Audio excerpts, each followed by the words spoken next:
Hi, I am Kabbani, and this is the Lighthouse for today's viewer.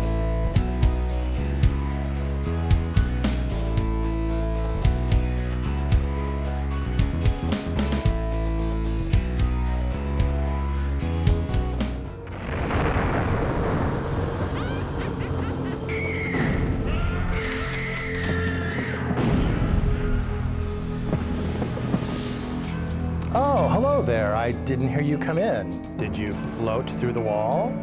Welcome to my library. My psychic friends tell me that I live in the most haunted house of them all. Don't be afraid. Come a little closer.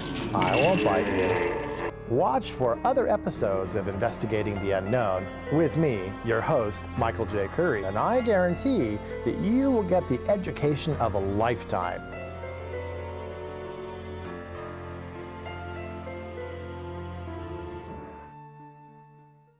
Welcome to our show. We have today a special guest with unique topic, Mr. Michael J. KOURI. He is a specialist with unique experience. I would like him to introduce himself to you and tell you about his specialist. Welcome, Mr. Michael. Thanks, Nancy. It's really nice to be here. Actually, what I call myself is a psychic medium and a parapsychological investigator. Wow. Yeah, that's a mouthful, isn't it? Wow. And what that means basically is that I have always had the gift to see spirit, to hear spirit, and to communicate with spirit. But I'm also a scientist. I'm interested in the study of parapsychology.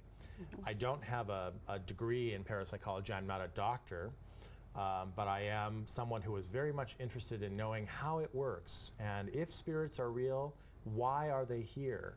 And why is it that I can communicate with them? And what should I be doing with my gifts to help them and to help those of us who are living to understand why those spirits are here?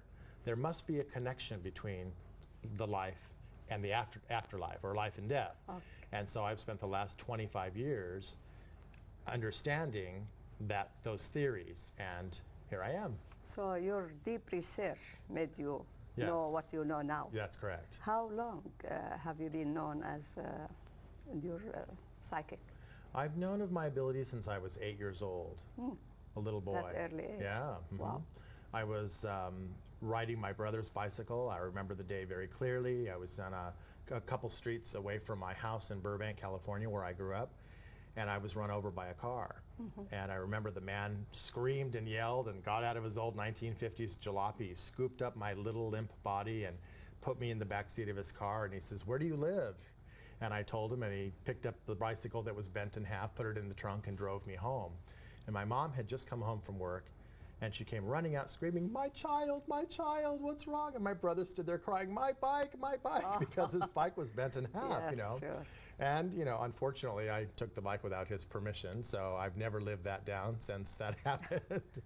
But after I healed from that experience, I started to see colors around people, and I didn't know that I was any different from anybody else. I thought my mom and my siblings could see those colors as well. I saw them around water, plants, animals, and people, of course. And then sometimes I would see them around electrical devices. Like one time our toaster was on and the toast got stuck, and my dad was trying to get the button to pop, but I could see this orange, yellowish, reddish glow. Now people would say at home, they'd say, well, that's the fire of the toaster. But he had unplugged the toaster, and I still saw these colors. What that was, and he touched the metal and he got burned. It was the radiation of the metal that had absorbed the heat. Looking back now as an adult, I understand that even though it looked silver and it was cold, it looked cold, it was still very hot. So that metal retained what scientists call an aura of the heat, and that's electromagnetic energy. Wow. It's really interesting. Wow. So when you grow up, you understand what you have seen early age better than before. I didn't know what it was before, and it wasn't until I was about 16 that I realized that I was different. I remember I was raised Catholic. I'm actually a Maronite Catholic. I'm half Lebanese and half Danish, and I was an altar boy at church, and I remember In the Catholic Church, there's a time when the priest brings his hands together like this over the chalice, and he blesses the wine, and we believe that that's the transfiguration of the plain common wine into the body and blood of Christ. Well, as a little boy, I would stand there and I could see what looked like this ball of energy, these colors spinning around inside of the priest's hands, no matter who the priest was. And I just thought in my little mind that that was the Holy Spirit making its presence known, which is what I was taught in Catholic school. So I remember one Sunday, I was coming home with my mom, and she asked me why I hadn't gone to communion that day. And I said, because I didn't see the colors in the priest's hands. And she says, what colors? And I said, you know, those colors that I always see. Don't you see them too? And she says, no, Michael, I don't know what you're talking about. And that's when the light bulb went off in my mind, and I thought, oh my God, what am I seeing? You know, and I was sort of scared then. Sure. So I went to the library and I got books, and I read every book I could find on psychic phenomena. I hadn't really heard the word psychic, but I knew that I was different than other kids. And so I started to try to educate myself as best I could. So you believe in what you see more than anybody else, because nobody knows what you are seeing. That's right. And you know, your life experience was different from my life experience. Sure. And you have talents that I probably couldn't do, like maybe arranging flowers or maybe playing the violin or sculpting or painting, or everyone in the world has talents. Yes. And I believe that every single living person is psychic. I really do. However, we have different degrees of psychic abilities, and some people are more intuitive, like women's intuition. You've heard that before, right? Are you intuitive with your children? Yes, in a way. Okay. But it is kind of sensitivity, I guess. Right. If you think deep, you find out different picture than anybody else sees things through seconds. Right. If you think deep, you must see. Sure. With wisdom, with thinking, deep thinking, you will see different pictures. And you feel different pictures, and you feel different sounds. You know, it's funny, I'm also a professional opera singer, and I've had very little training. And I play the piano, and I play the harp, and I'm learning violin this year. I'm teaching myself to play the violin, and I play the organ too. But playing the piano came to me very naturally, because I could hear the sounds in my head from church, the songs. I could hear the music through my ears, but I could feel it with my mind, and I could feel it with my heart. And I could go down, sit at a piano, sit down, and I could just hit certain notes. And within a few minutes, I was playing songs at church. And my mom and dad, I remember we were at a friend's house one time. We didn't have a piano in our home. And I started playing a song, Holy God, We Praise Thy Name, which is something we heard in church. And my mom knew the song, and she started singing to it. And our friends said to my mom and dad, you need to get that boy lessons. He's got talent. Sure. Yes. And since that time, I've worked with Liberace, and I've worked with Elton John, and many other musicians who have heard me play, and they used to tell me that I'm a musical genius, because they said they learned to play that way too. If you don't feel it in your heart, and you don't feel it and hear it in your mind, you really can't be a musician. Sure. And I mean, I don't think I'm a musical genius. I think I'm just an average person. I mean, I know I have special talents, but I think that there's no reason for anybody to be jealous or to envy anyone else. You can do anything you put your mind to. My mom always said that, and I really believe that that's true. You must be gifted, well, a gifted child, sure. And you work hard for that kind of specialist in your mind. You That's work true. hard to let it grow up. Right, that's do true. better. But I developed it too. Yes. And just as I developed the piano, I also developed my voice, because I learned to sing and play at the same time, and a lot of musicians can't do that. So it was really interesting. At the church, I became the music director of our parish when I was 17, and I played the organ for hundreds of weddings and hundreds of funerals. Wow. And that's where I started to see spirit for the first time, was at the funerals. Wow. Because I'd be up in the back of the church, and in our church, our back was to the altar. And there was always a little round mirror on top of the organ, so that I could see what the priest was doing, and if there was a lull in the service, I could play something. And I remember one service, we had a woman who was very well known in our parish, and I taught religious education with her, and she had cancer. And she came to me one day and she says, you know, honey, I love your voice, and when I die, I'm expecting you to play at my funeral and sing the Ave Maria, you know. And I said, now, let's not talk about that. Within a few months, she was dead. So I was playing the organ, and I was singing Schubert's Ave Maria, which is a beautiful piece. and the choir loft, the doors were locked downstairs. I was the only one up there because I get nervous when people are around me. And the church was packed, standing room only. And as I was singing the song, in the little mirror, I couldn't really see. I could see the body in the casket. I could see the priests on the altar. They were relaxing after communion. But in my peripheral vision on the side, I saw what appeared to be this woman kneeling down, because there were pews in the choir loft and kneelers. And her hands were folded like she was praying. And she was leaning over the altar rail, and she had a smile on her face. And I remember she was wearing a blue dress. And I looked at her, and I looked back at the notes, and I looked again, and I looked in the mirror, and it was the same woman who was in the coffin who was next to me in spirit. I could see right through her. I could see the pew. I could see, you know, the railing. And I wasn't scared, though. I was a little shaken up, but I wasn't scared because I realized that this woman probably wanted to come to the funeral to see who came to mourn her and maybe say goodbye. Maybe she didn't have a chance to say goodbye to her loved ones when she died. And now looking back, it makes so much sense. It's you very, understand better. And it's very logical that that would happen. So, can you explain what psychic medium is and what they do? Well, a psychic medium is different from a regular psychic.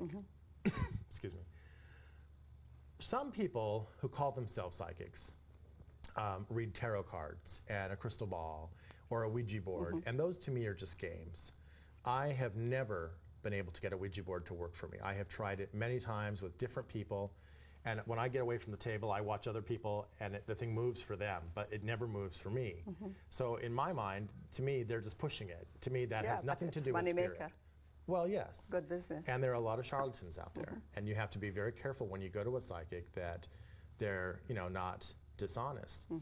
So, but a medium can actually hear the spirit and can communicate with them. And I don't know how it works, really. I have my own theories, but in the last 25 or 30 years, I've been able to communicate with spirits, and they're just always around me. I'm never alone. I go to Disneyland, they're there. I go here in the studio, there's spirits here. If I went to your house, there probably would be spirits there too. Wow, you scared me. Well, no, and that brings up a really interesting point, is that spirits are not to be feared. There are good people. If you're a good person in your life, when you die, you're a good spirit. If you were a bad person in your life, when you die, you're basically a bad spirit. You take with you into the afterlife. As Catholics, we believe that after you die, you go on to the afterlife, and if you're a good person, you go to heaven. Now, as a scientific person, that's my faith. As a scientific person, I think, all right, well, if heaven is real, then where is it and how do we get there? I want to find out before I leave, and that's what I write about in my books as well. And it sounds like I'm confused, and I'm not confused at all, but there's a difference between faith and a difference between science, and science and religion really don't mix. They can't mix, because you have to think very logically in science, and people think they think logically in religion, but sometimes it's a different type of logic, if that makes sense. Yes, with spirit. Right. Now, I have a lot of people that when I'm on radio shows or TV shows, sometimes there's call-ins, and people will say, well, you know, you're working with the devil and what you're doing is evil. And my answer to them is, do you know me? Do you really know me? Have you been to my home? Have you seen me work? I mean, I don't work with the devil. I have nothing to do with evil, nothing to do with the dark. I only work with those spirits who are what I call of the white light, of the Christ consciousness. Now, for people that are Jewish or people who don't acknowledge Christ, that's okay. But the white light is those are people that die, and for some reason they're still here. They don't know where to go, and that's what I do. I try to help them to make peace with the memory of their life. So then they can release, and they can be comfortable to go wherever it is we go after we die. Maybe it is heaven. Maybe it is a hellish existence. I think about the people in the wars in Iraq right now. They are living in a hellish existence. And the people who are survivors of the Hurricane Katrina in Louisiana, they are living a hellish existence. Maybe that's what hell is. Maybe hell is just a man-made thought process, quote unquote, that was made up by Christianity and religions to control people. Maybe there really isn't anything called hell, but who knows? You know, I mean, I don't really know, and it doesn't really matter, because, again, I'm trying to find out the logical explanations to how this all works. So going back to a medium, A medium is very, very rare. There are a lot of people today that are famous that are on television that call themselves mediums. And I know a few of them, and the ones that I know are mediums. But a lot of people call themselves that, and they're not really a medium, and they don't really know what the term means. Then you have to think about people that are schizophrenic, who have a medical disability, who hear voices. That's not what I hear, because I don't hear it with my ear, I hear it with my mind. It's like a telepathic conversation. I don't really know how it works, but I certainly know there are certain conditions that I have to put my body through in order to be able to open up to what we call the other side, to be able to hear the spirits. And the way it works would be like if I were doing a reading for you, I would pray and ask God to protect us from anything of the dark, anything that's negative, because like I said, I don't deal with anything of the dark side. And I relax myself, I do some deep breathing, and I just really relax. It's almost like going to sleep, except I don't allow myself to go to sleep. When I open up, all the spirits come forward. Like right now, for example, and I'm not in a trance, but right now you have 4 spirits around you. Wow.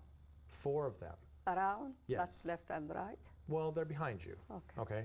And I can see your aura right now, and the aura around your head is white, your shoulders is blue, your arms are kind of red, and if I were doing a reading for you, excuse me, I would say that you are a very spiritual person because you have white around your head, and white is the color for spirituality. See, every color means something. Even the spirits that are behind you, each of them has a symbol that goes with them, and that symbol tells me something about who you are. Like one of them is holding a loaf of bread.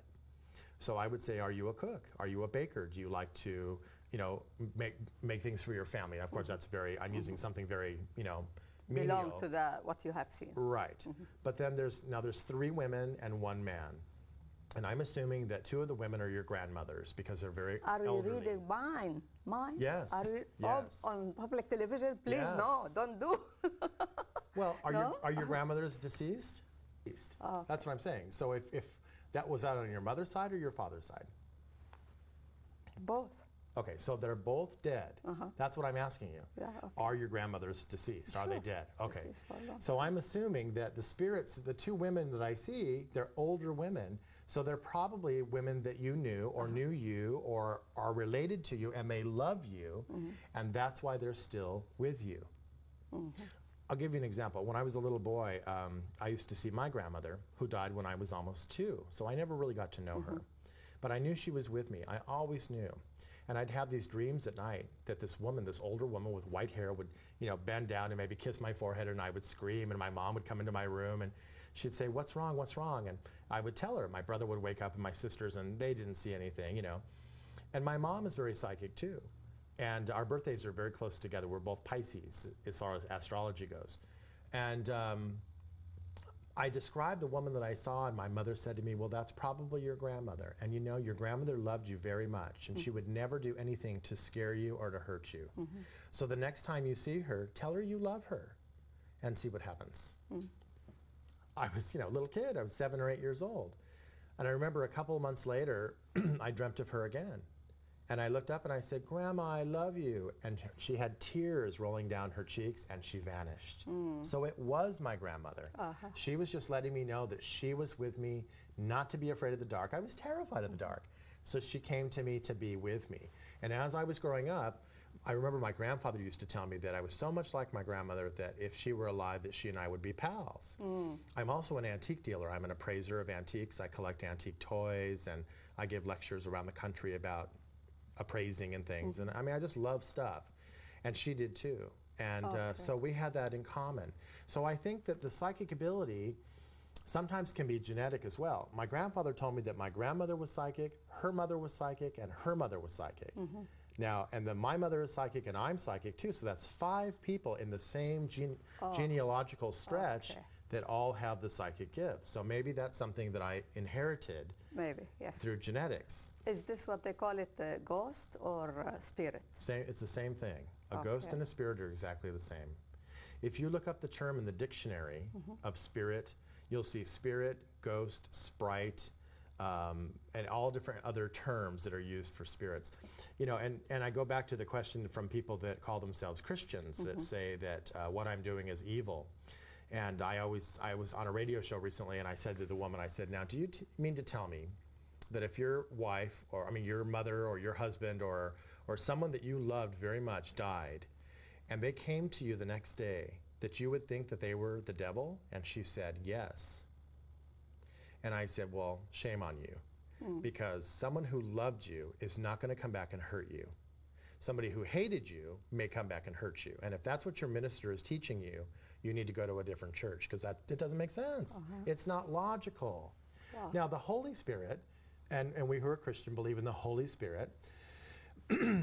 Basically, if you acknowledge the Holy Spirit exists, you're acknowledging that ghosts are real. Because for the first 300 years, the Protestant church called the Holy Spirit the Holy Ghost. And again, if you go back to a dictionary, ghost and spirit are the same. But Christians will always argue and say, oh, no, it's not the same, it's different. Okay, then how is it different? Tell me how it's different. And they can never give me a definitive answer. So that's why I split myself between psychological logic and scientific logic and faith, because the two really don't mix. You know, the Bible talks about psychics. Jesus was a prophet. Mohammed was a prophet. Buddha was a prophet. Buddha acknowledged the life of Christ. If you read about Siddhartha, I mean, I've read all about many different leaders, and they all acknowledged each other. I had visitations from saints when I was a little boy. I remember, you know, I'm half Lebanese, and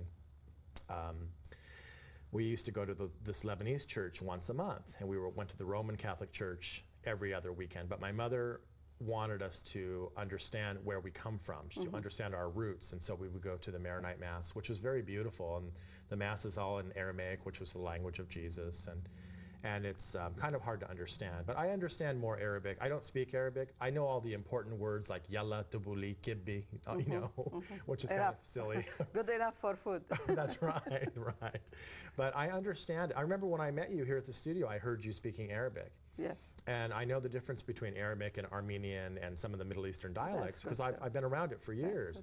And I remember I went over and I said, are you speaking Arabic? And you said, yes, you were. So that shows that I understand a little bit of the differences, you know.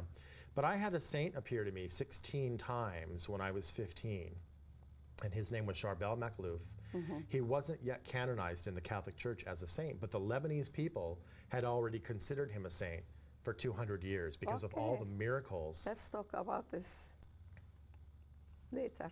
Stay tuned with more information about psychic with our psychic, Mr. Michael KOURI.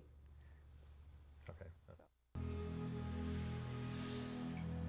Do you believe that the ghosts of the dead and decaying walk among the living and that life after death is possible?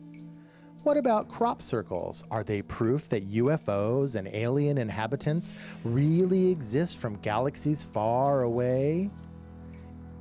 Join me on an investigation of Tinseltown and find out if Hollywood is one of the most haunted cities in the world. Tonight, I'm going to take you on a paranormal investigation with me as your guide and psychic medium.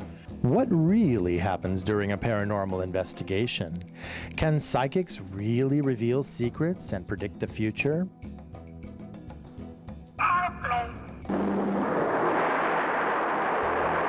If you're intrigued with the supernatural and searching for the answers of life's mysteries, then join me, your ghost host, and my team of experts on investigating the unknown with Michael J. KOURI. So you had vision in your life early age. Yes, so I did. How it goes with you now? Well, he visited me like 15 times, and everything he told me came true. Everything. Who? Saint Charbel. His name was Charbel Makhlouf. Okay.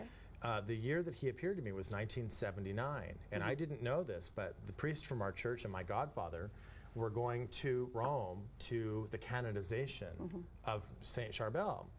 And anyway, when that happened, his sister was living in Lebanon, my godfather, and he told me he and the priest, Father Shadid, they went to Lebanon after the canonization was over to be with their family members and stuff. And there were many, many miracles that occurred there. Now, here in America, he was appearing to me and telling me things about my own life. And he told me that I would have these special gifts, that I needed to learn to develop them, that they were gifts from God. And God gave me these gifts to help people get back on their spiritual path. Do you know what that is? I try to understand. Well, a spiritual path, I guess, is what you're supposed to be doing in your life. You know, in your life, you're a wife and a mother, and you've raised your children to be independent, perhaps. It's whatever it is you feel you need to be doing while you're here. Some people may need to be a classical violinist and entertain people, and other people are singers in church, and other people pray for peace in the world, you know. So I believe that's why I have my gift. But he also told me that I would have another accident, that I would survive. It would be a near-death experience, but I would survive. And my brother was very abusive to me. And I used to cry myself to sleep sometimes at night. And I didn't know this, but my brother was using drugs. And it just very, very mean, very abusive. And I used to pray to God and say, why is this happening to me? What did I do to deserve this? And Saint Charbel came to me and said, he said, my son, you are carrying your cross. That everyone in the world has a cross to bear, whether it's a physical cross or something. Life is not easy, you see. So as time went on, of course, I found out that he was using drugs, and it really ruined our family dynamics, and he was arrested in school for selling drugs, and we had to go to court and family counseling and all these terrible things, and it got worse before it got better. But thank God, now he has seen the light, and he no longer uses drugs. In fact, he became a fundamentalist Christian minister, and I don't know if he really is truly a Christian, sometimes because he's still abusive to my mother, and he's very arrogant. And sometimes I think people go overboard with religion, and they use it as an excuse. But they have the mentality of a drug addict still. And I don't mean to say that to demean my brother, but you can see the signs, you know. He should practice more what he preaches. Right, exactly. So Saint Charbel appeared, and he appeared to me many times. In Lebanon, though, there was a bronze statue of him at a fountain, and people were kneeling there and praying during the time that he was being blessed and canonized. His body, after 200 years of being buried, never decayed. It's still fresh. His blood is still liquefied in his veins. And that doesn't happen very often, and that is truly a miracle. I mean, how can you explain that? And a lot of the saints that we acknowledge as Catholics, their bodies are incorrupt. Mother Cabrini is one of them. There are, you know, many, many, many of them. So my godfather's sister noticed that the statue looked like it was crying, and she took her handkerchief and she reached up to the eyes of the statue and wiped them, and when she brought her handkerchief back, it was blood. And so that was one of the miracles that had occurred, I guess, to prove to the world that this was really happening. You know? And I mean, you can read books on saints. I mean, these things happen all the time.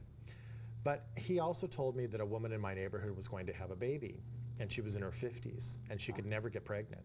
And I remember I went to her house one day and I said, Mary, I had a dream about you last night, and this saint told me that you were going to have a baby. And she says, oh, honey, that couldn't happen. You know, I'm too old now, and it's just not going to happen.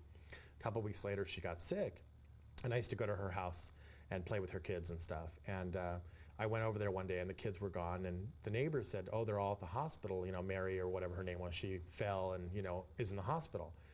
Well, when I found out later, she was pregnant with twins. How did I know that? Where did that thought come from? It came from him, and he was a spirit, and I could see right through him. Now, there's different kinds of ghosts, too. Sometimes spirits are transparent, and sometimes they are as solid as you are to me and I am to you. Now, I have to tell you, the 4 spirits who are behind you, they're standing right behind you, but the man is very tall and very thin. He has very thinning hair. How should I sit? Okay. They're fine. They're fine? And they're scare me. They're very proud of you. Okay, thank you. You're telling me that. The man has very thin wire glasses. Can you think of somebody in your family or your life who that could be, who's now deceased, who's dead? My dad. Oh, could be your dad? Okay. And I'm hearing the name John. Is there a John in your life who is deceased? Not really. Okay. Now, I'm not saying that that's him, but if I were in a trance and doing a reading for you, and there was a John. Not now, please. No. But I'm just saying, I'm giving you an example. Don't take my secret out. Oh, you don't want? Oh, you don't want me to tell anybody your secrets? No, not on the public television. Okay, well, please. we won't do that. Okay. But I can do that. I mean, I know you can do that. When I shake people's hands, I know. their life flashes before me, and I see things. But I will say this also: I never tell anybody negative things. Never. That's nice. I don't feel that that's my job. Now, the fake people, the charlatans, will tell you that you have a curse over your head. Oh my goodness. Oh, yeah. And if you pay me $10,000, I'll teach you how to pray. Money maker. That's ridiculous. Yeah. I remember I was giving a lecture about a year ago in another state, in Wyoming, and I was speaking to about 800 people. And I always hear, there's always one person in the crowd that has this story. And a woman raised her hand and she says, you know, do you believe in curses? And I said, no, I don't. Why do you ask? And she says, well, I went to this lady and her name was whatever, Madame Zulu or whatever, and the audience laughed. And I said, well, don't laugh at her, you know, it's not nice. And she says that she told me I was cursed. And the initial fee was like $300. And then if I paid her $5,000, she would teach me how to pray. And I said, you know, that's the oldest story in the book. I said, I will teach you how to pray for free. You don't have to pay me a dime. Praying is easy. You make it up as you go. I don't care what religion you are. If you're a Buddhist and you meditate, or you're Palestinian or whatever, that's it. Right, you just pray. You just make up the words, you know. Dear Lord, please help me to be a better person, and, you know. Simple words. Absolutely, you know. So then I said, all of a sudden I saw a spirit next to her. And I'm holding a cordless microphone. I'm walking down the stairs of the stage. I'm walking into the middle of the aisle of the audience. I walk up to her and I said, you have her business card with you in your purse, is that correct? And she says, yes. I said, well, can you open your purse and pull it out for me? And she says, okay. So she's digging through her purse. And I said, do you have a cell phone with you? She said, yes. And I said, can I borrow it? And this man across the way says, what, do you have the sudden urge to have a reading? And I said, no. I want to call your local police department and turn her in for the charlatan that she is. This woman belongs behind bars. Because a person like this gives a person like me a bad name. That's not what I do. I don't have a neon sign in my window. I don't advertise in the newspaper. I don't have an ad in the phone book. I have a website, and I do television shows, and, you know, I'm hosting my own show now too. But people can contact me if they want, but my business is more word of mouth. And I believe that when someone calls me for a reading, my ability is not to waste time and tell you about people that you already know. It's to help you with your day-to-day endeavors and to help you, to give you some guidance in your life. That's what it's for. I'm more like a spiritual counselor than just a psychic, you know. So I'd like to ask you, when you go to the churches to have the speech with the audience, under what name you carry? Psychic medium. Psychic sure. medium. Okay. Psychic medium and or parapsychological investigator. You know, the books I've written are all about haunted houses. And people come to hear you? Yes. Hundreds of people come to hear me. Oh, yeah. So people are interested about that. You know, psychic abilities are it's such a popular thing right now, a topic right now. Every network on television has a show this fall about UFOs or the paranormal. ABC, NBC, I mean, there's Medium on NBC. My show, Investigating the Unknown with Michael J. KOURI, is, you know, going to be on cable, but I hope to make it a primetime show eventually. Excuse me. But the idea is that millions and millions of people believe that this is real. They do. It's money making. Well, too. yes, it is. Business. Well, I charge money for my readings. Yeah, for even the TV shows and things. Well, sure, People get to, you know, like to see it, so there is viewers for that. That's right. So they use it as business. But you don't have to take advantage of people. And I have to make a living. I have to pay my rent and my bills and have gas in my car and food in my mouth, and that's why I charge. But when people come to me, they know in advance how much it's going to be. My readings are up to 2 hours. It's the same price. If it goes over that, then there's an hourly fee, but I only go up to 4 hours. And in the time that we're together, my readings are about 2 hours long. I don't know any other psychic in the world that gives a 2-hour psychic reading for one price. And they can ask an unlimited amount of questions. If I can't answer their question, I simply say I don't have an answer for you. And then we move on. One visit? One visit. One visit. And not every time you bring them every week or something. No, and I won't do that. Okay, what about, you mentioned that you are an investigator. You investigate what? Real haunted houses. Okay. That's what I investigate. I have books. Yes, what about your books? Well, actually? this book is the newest book that's coming out. This is just the sample copy. Haunted Houses of Orange County will be out October 25th. I have spent 20 years investigating the legends of haunted houses and ghosts all throughout Orange County. And it's from La Habra all the way down south to Capistrano, and every city in between. There's legends of the lady in pink and the lady in blue and the lady in green and the lady in white, and children's spirits and animal spirits and all kinds of things. I even have a book on Monrovia, here from this little town. What do we have about Monrovia is a very haunted town. There are haunted houses in Glendale. There are haunted houses in Pasadena. In so fact, you will give it as a gift for Monrovia's viewers? well, no. About Monrovia? They can buy the books. They can buy them. Donate something. They can buy them at Mystic Sisters. They can buy them on my website. Do you know I also give tours? I have the Haunted Houses of Monrovia walking tours, and the Haunted Houses of Pasadena walking tours, and the Haunted Houses of the San Gabriel Valley. Walk-in tours, and I you talk take about them- spirit I on take that them to homes? real haunted houses. They get to see real haunted houses with me. And I encourage them to bring cameras, and they can bring ghost hunting devices if they want. It is kind of tourism, new tourism. Well, sort of. But when they go with me, sometimes they will capture spirits on film. I've had many people take pictures. Some of the haunted houses in Monrovia are the old Victorian houses. Here's a picture of a ghost that I captured on film in Monrovia. This is a real ghost on 35mm film. Wow. And so you can see right through her. And this was taken in one of the old hotels called the Aztec Hotel, which is a very old haunted place. Now, ghosts don't just haunt old places. They also haunt condominiums and brand new places. Why do you think that might be? Okay. Is it happened, however, with your tourism or Yes. tourists? Oh, yes. Somebody saw the ghost and Yes. take picture like you? Yes. Oh, yes. They have been doing that? More people get ghosts on their film when they're on my tours than I have ever gotten on my tours. And they send them to me and say, look what I got, look what I got. Is this a ghost? You know? This is a new tour I have. My new book is also, I have another new book out that's Haunted Houses of the San Gabriel Valley. And I'm doing a tour actually coming up on October. There's more haunted houses in Pasadena. This book started, when I wrote this book, it was as thin as this book, right? And then after I published the book and got it out there, other people saw me on television or heard me on the radio and came to me and said, well, I have a haunted house too. You need to come and investigate my house. And pretty soon the book doubled. And now the book is 3 times the size. And I have enough stories from Pasadena, Altadena, San Marino, South Pasadena to The write a old second areas book also. this size. Wow. That's how many stories I have. Interesting, yeah. Then this book is about the San Gabriel Valley.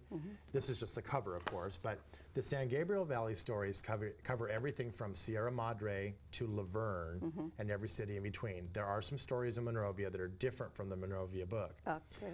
And then I have I have smaller books on the same cities, because after a book is published, of course, if I get other stories, then I come up with a different version of that story. So this has stories that are not in this book.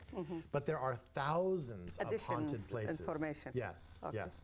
Thousands and thousands and thousands of haunted theaters, haunted houses, haunted condominiums, haunted old folks' homes, hotels, hospitals, railroad crossings, cars, tunnels, bridges, animal hauntings. Everything that is alive could become a ghost. Wow. That means your research, you name your researches as investigation. That's right. Oh, that's And I'm not the only person in the country who investigates haunted houses. I know 3 gentlemen who are real parapsychologists. That means they are doctors. They have doctorate degrees from universities, and they investigate as well. And I've worked with them on shows. I have other psychic friends that I trust that I've worked with who are like me. They're not just out to make money. They believe in helping the spirit and helping the person. And so there are a lot of other people that do this work as well. Okay. Stay tuned for more information from our investigator. That's good.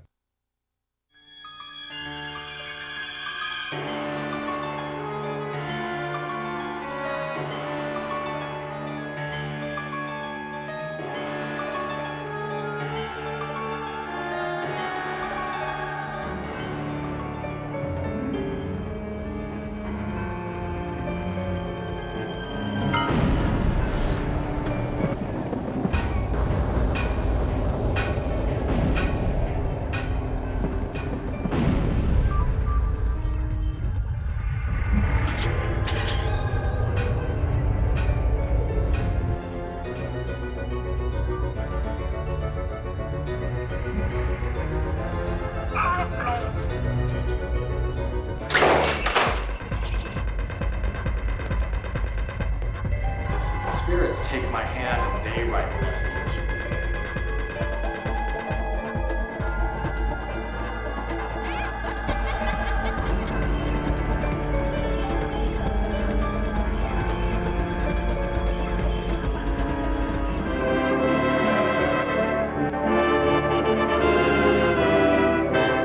You can always check out of the Ambassador Hotel, but you can never leave.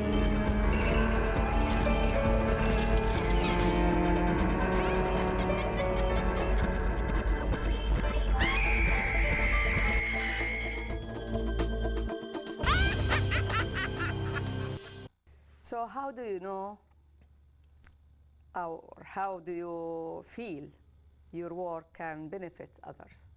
Well, it benefits them greatly because it gives them closure. Uh-huh. I remember I was telling you a story about a woman I met, excuse me, in Glendale. Her daughter saw me on TV on The View with Barbara Walters, and she called me and asked if I could come and help her mother. Her brother had died of AIDS, and her mother was so upset because he was the only child in their family, and you know, there was no one to carry on the family name, and every day she would go to the cemetery, which was like near their home, and she would sit by his grave and cry, and just cry her little eyes out. And she'd bring trees and plants and benches and all kinds of furniture to the grave. And so I went to their house and I met the woman. She was very nice, and they were Armenian and from the old country, and they spoke very little English. Now, I don't speak Armenian at all. But the sister spoke pretty good English, and I said, well, could you translate for me? So I went into my trance, I prayed over them, I held their hands. She gave me some items that belonged to the sun. Sometimes having an item like a bracelet or a watch or a ring, it has to be gold though, or silver, because it holds more energy than stainless steel would. So I held the items in my hand, I closed my hands, I closed my eyes, and this boy appeared to me. And I described him. And I said to the mother, and the sister, I said, is your son's name Alex? And she says, oh, yes. And he was there. And he appeared, but he was transparent. And I started having a conversation with him. And then he said something about this name, and it was like Harut. And I said, who is Harut? And the mother says, Harut, Harut. It was the mother's father. It was her grandfather, his grandfather, who was there. And Harut told me in Armenian, I'm now speaking Armenian, and the mother's understanding me and speaking back to me, and I'm understanding her, and then what things I didn't understand, the sister was translating. But what he told her was that she needed to let him go, that he couldn't move on to wherever it is we go after we die, and he needed to be at peace. And that her mourning, her crying and begging for God to bring him back, which you know is not going to happen, but that was holding him earthbound. And I think that's why a lot of spirits are on the earth, because we do not allow them to move on and do whatever it is they need to be doing next. Which maybe is to go to heaven, or maybe it is, if reincarnation is real, maybe they need to reincarnate and come back as a concert pianist or something, you know, but they can't finish their work, and that's the sad thing. Okay, so you help them to finish the work or stop. And then that gives closure to the family, the parents, the people who are here on earth. It gives them an understanding that they're all right, they're no longer in pain, or whatever the situation is, you know. So I give people closure, but I also help the spirit too. I believe that the most important thing for me is to help the spirit understand that, you see, a lot of people die and they don't even know they're dead. And people think, they think, well, how could that be? But you're thinking as a human being who's alive, you're breathing and you're alive. If you're a spirit, let's say you went into the hospital, or not you, but let's say, you know, somebody went into the hospital for a simple test and they had a heart attack and they died on the table. Maybe they died out of fear. But they stay at the hospital and they do the things that they were doing when they were alive. That's a person who doesn't know they are deceased. They think they're still alive, even though they're only in spirit. My mother used to work for Kaiser, and she worked in the dialysis ward. And I remember she told me a story. One day she was at work, it was a Monday, and one of the nurses came in and she says, Barbara, Mrs. Smith is in the lobby wearing her big hat. And my mom says, well, that's not possible. Mrs. Smith died on Friday. And the woman was, I remember she was Filipino, and they were very superstitious, and she says, Barbara, she's in there, what do I do? And my mother says, you go in there and you tell Mrs. Smith she doesn't have to come here anymore, that she is now to be at peace. And the woman was really scared. So my mom went into the waiting room and she told the spirit, she looked over the window, saw her hat, She says, honey, you don't need to come here anymore. You need to go and be with the Lord. So is it visible for Yes. everybody? Yes. Wow. Everybody saw her. Wow. And when my mom said that, the woman just dematerialized right in front of everybody, and she was gone, and they never saw her since. They smelled her perfume that day. They never smelled her perfume again. So that's an example of that. And this happens a lot. I mean, more people see spirits than they will admit. I met another woman recently who was a Southern Baptist woman. And when she heard that I was a psychic medium, she pulled back. Oh, you are? And I said, don't be afraid. I'm not going to hurt you. Scared her. Yes, you know, some people are really scared. Yeah. And she says, but you know what? When I was a little girl, she says, I grew up in the South. When I was a little girl, I think I saw a ghost. I think it was my grandmother. Wow. And I said, well, do you believe it was your grandmother? And she goes, oh yeah, I really do. And I said, well, then you believe that ghosts are real? And she says, oh no, I don't. Okay. But she does, because if she didn't, she wouldn't have shared that Sure. experience with me. She's denying it. She's denying it, right. But there's nothing wrong with that. You know, I sort of feel like I've come out of the broom closet, so to speak, and I'm sharing these things with people because I want to educate people that death is not the end. You're so comfortable with the topic, Well, especially sure. deep thoughts and unusual topic, and you are investigating everything And around that I topic. investigate all over the Wow. world. I've gone to other states. I've gone to prisons, and I've worked for police departments to help solve murders cases. I remember my editor lives in Orange County, and remember when the little girl disappeared in Colorado who played the Yes. harp? She had called a lot of her psychic friends, and they all said, "Oh, she's dead." And Pat called me, and I said, "No, she's not dead at all." I said, "I think she was kidnapped by a man who's a polygamist, or somebody who has many wives." And that's exactly what it turned out to be. About 9 months later, she was found. Yes. And I said, "She's not even very far from her home." And my friend Pat called me, and she says, "Have you watched the news?" And I said, "Yes." And she says, "That's exactly what you told me." But I'm not always exactly correct. It doesn't work like that. In fact, people come up to me, and when I'm in Monrovia, people know who I am because I've been giving tours here for years, and I've lectured at the high schools and all over the place, and I love that. I love it when the kids come up and talk to me. That's fine, as long as they're nice. But some people just think that it's all play acting. It's not play acting at all. It's so realistic and so normal to see a spirit or feel a spirit or be around one. It's not abnormal, as Hollywood has tried to make us believe in movies. It's the reverse of that. Even in your culture, where you're from, excuse me, people believe in ghosts. They do. I believe it's written in all religions' books. Sure. It's there, but nobody touched this subject. That's right. It's scary to touch this subject. Out of fear. Yes. Right. Out Exactly. of fear. I think that everybody has the gift to a different degree. Okay. Let me ask you a question. Have you ever had an experience where you're thinking about someone, and then the telephone rings, and you answer the phone, and it's that person? Yeah. Yeah. You're psychic. That's a psychic experience.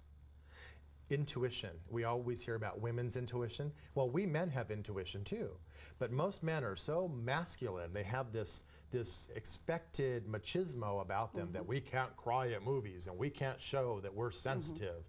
Especially the Middle Eastern. Well, actually, that's not true. In the Middle Eastern countries, men kiss each other on the cheek and they hug each other. And I remember growing up in the Lebanese church, and you see these men hugging, and you think, "Wow, what's going on here?" Yeah. And we talked about that. It means different. Right, it doesn't mean they're gay. It means that they love each other and they're friendly and they're warm. But people have different ideas about that. Here in America, we have freedom, but we also live in a puritanical society. So people that see men and women from the Middle East hugging and kissing, it doesn't mean that necessarily. Although I'm sure that there are Lebanese and Middle Eastern people that are homosexual. I mean, that transcends all nationalities, of course. Yeah, but they don't talk about it. Right. It's in the closet. Yes, it's very different. So when you see people in the street kissing each other, it doesn't mean they are homosexual. That's right. It's the same thing in the psychic world. I never knew many of my Lebanese relatives. They were all older, and they died. I met my grandmother once, and then she died. So I never had the opportunity to talk to them and ask them things. But my godfather, Maroon, and his wife, Josie, are like relatives to me, and they're from Lebanon. So I've asked them questions through the years about the psychic thing, and he said the same thing. They don't really talk about it. You know it's true, you know it's there.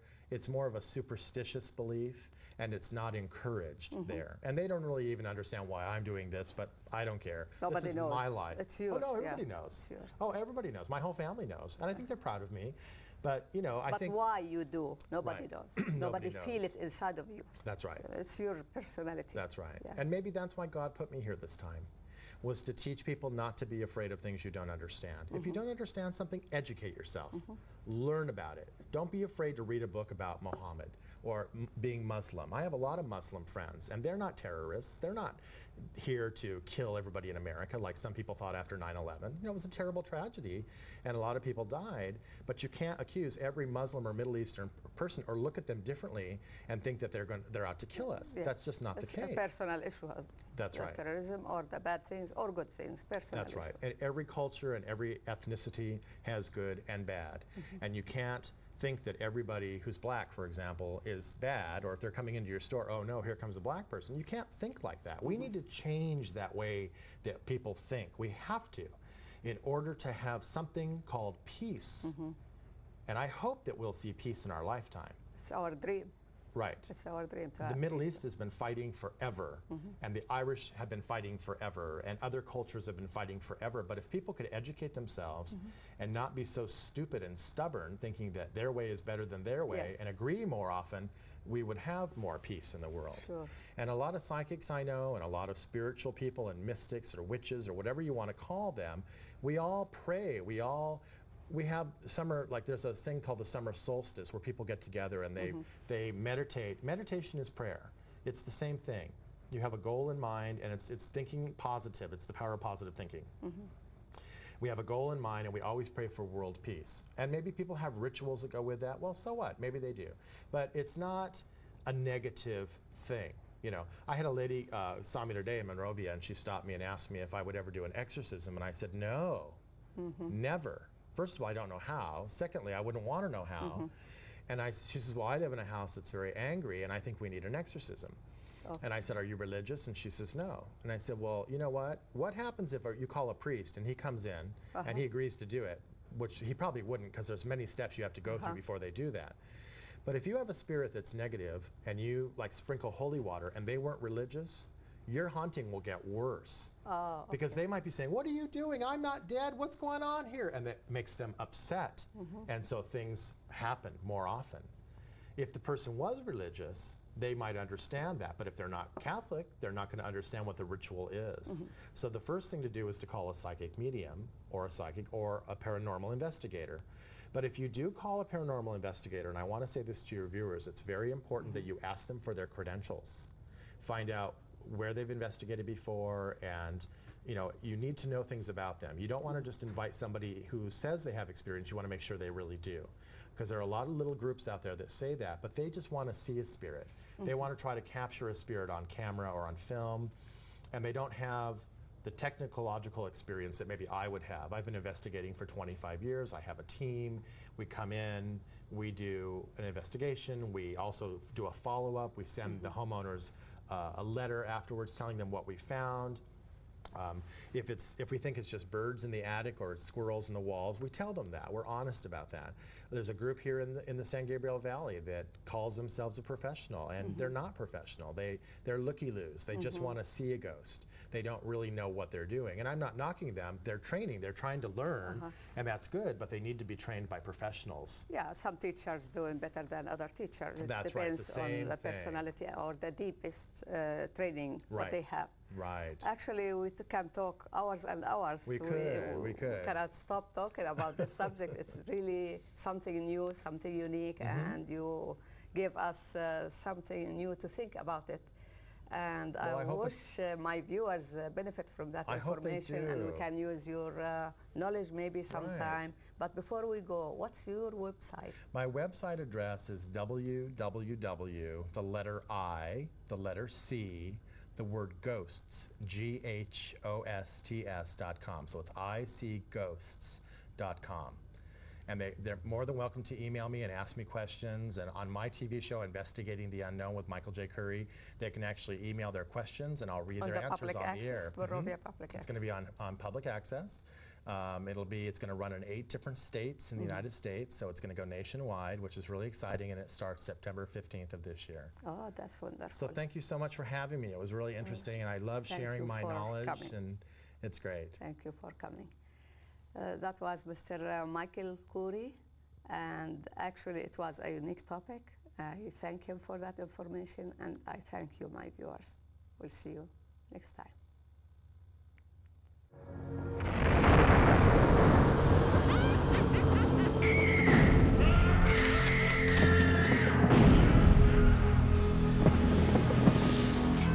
Oh, hello there. I didn't hear you come in. Did you float through the wall? Welcome to my library. My psychic friends tell me that I live in the most haunted house of them all. Don't be afraid. Come a little closer. I won't bite you. Watch for other episodes of Investigating the Unknown with me, your host, Michael J. KOURI, and I guarantee that you will get the education of a lifetime.